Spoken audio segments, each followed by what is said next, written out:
नया नियम पवित्र बाइबल मैथ्यू 27:37 भक्ति और उसके सिर पर उन्होंने अपना आरोप लिखित रूप में दिया, यह यीशु है, यहूदियों का राजा। मत्ती 27:37 विचार टिप्पणी परावर्तन।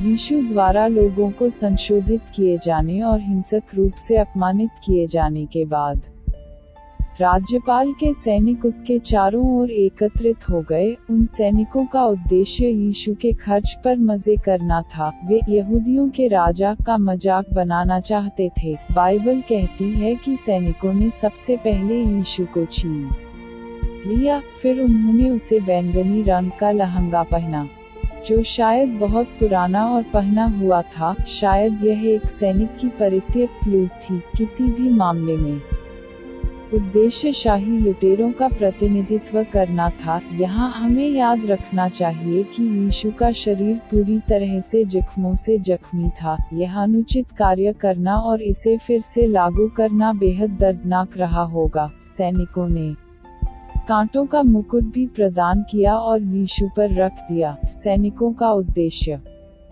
यीशु का मजाक उड़ाने के अलावा उसे और भी अधिक आहत करना था। मुकुट के कांटे स्पष्ट रूप से उसके माथे पर भारी रक्तस्राव का कारण बने, लेकिन उस मुकुट का अर्थ और भी गहरा था। यीशु के मुकुट के कांटे प्रकृति के पाप के अभिशाप के परिणामस्वरूप उत्पन्न कांटों के संबंध में थे। उत्पत्ति 3:23 उसने उस शाप को अपने ऊपर ले लिया। ताज के अलावा सैनिकों ने उसे एक राजदंड के रूप में एक ईंट दिया और उसके सामने एक धनुष अनुकरण करना शुरू किया। उन्होंने कहा, जय हो यहूदियों के राजा। मत्ती 27:29। जैसे कि यह सब पर्याप्त नहीं था, वे उस चोट को उसकी सबसे निचली और सबसे नीच सीमा तक ले जाने में कामयाब रहे। वे यीशु पर थूकने लगे, फिर भी संतुष्ट नहीं हुए। उन्होंने उसे दी गई ईंट ली और उसका अपमान करते हुए सिर पर मारा। अंत में